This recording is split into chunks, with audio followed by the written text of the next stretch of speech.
And finally, a company that exports elvers from rivers in the West Country says it could go out of business following allegations against its sole remaining customer. UK Glass Eels says it's sending elvers to a conservation project in Russia, but there are claims that the operation there is farming them for eating, something the company denies. Here's Steve Nibbs. Here at the UK's only elver fishery near Gloucester, the tanks are empty. It's a disaster. Nothing is happening.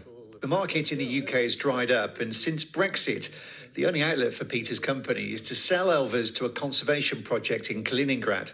But now this could disappear if DEFRA doesn't reissue a permit to export to Russia. If we don't get an export licence this year, the business will close forever. It's a terrible shame. The UK has been exporting glass eels for restocking projects since 1907.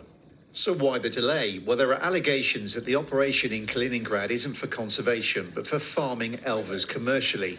Former elver fisherman Richard Fleming has launched a petition calling for the exports to Russia to stop. The more I started questioning it, the more details of the inadequacies of the whole scheme started to emerge. I mean, I got in contact with fishery scientists in Lithuania and in Poland and in Belarus and Holland, and they're showing me the defects in the paperwork and the whole scheme. It's a very flaky scheme. The Good Fish company in Kaliningrad says that although there are some agreed quotas for fishing, it denies the claims against it, saying this project is designed to preserve and restore the eel population in the bays of the Kaliningrad region, and that Good Fish guarantees that the glass eel larvae obtained for the purpose of stocking the Vistula and Curonian lagoons will not be used for other purposes. On the banks of the Severn, I meet Andrew Kerr, chair of the Sustainable Eel Group. He supports calls to ban exports to Russia and believes the UK elvering industry needs to change. The future is conservation fishing. We get the eels up the river. We get the eels into classrooms.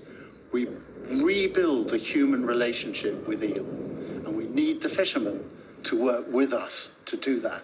DEFRA says it will make an announcement soon, one which could delight some, but for others mean the end of a business in Gloucestershire, which has lasted for decades.